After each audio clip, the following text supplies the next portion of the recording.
shaqo ma ku ها heshay shaqada waa la ogolaaday balse aniga ayaa diiday maxaa wacay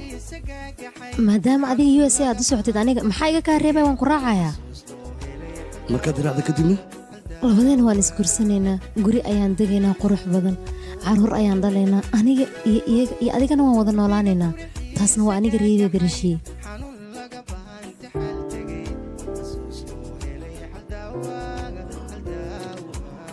weli ima aadan baran hiigsigayga weli heer kama gaarin howlahayga weli waa qabyo rishii anigaba diyaar ayaan u haryooyinkaaga inaan kula rumeeyo garabkaagana waan taagnaanayaa waa sax waxa aad sheegtan waa wax wanaagsan balse in badan ayaan ku haminaya noloshayda heer sare inaan gaarsiiyo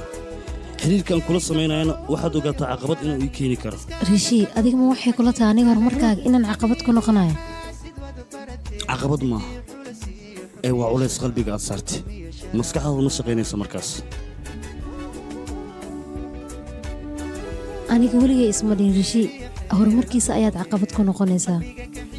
balse ii sheeg ilaa intee ayaan ku sugaa 1 sano 2 sano 3 sano inta aad sheegto dhan jawaab uma hayo waaye maxaan samaynaa rishii aan wada dhaqaaqin labadeenna meesha munaasabka ahaydna aan wada istaagno waxa adiga aad rabtid waa wax adig ku qaasa waxaan rabana waa wax ii qaasa xiriirkana labadeenna caqabad ayuu noo keeni karaa hiigsigeennana meeshaas ayuu ku dhumayaa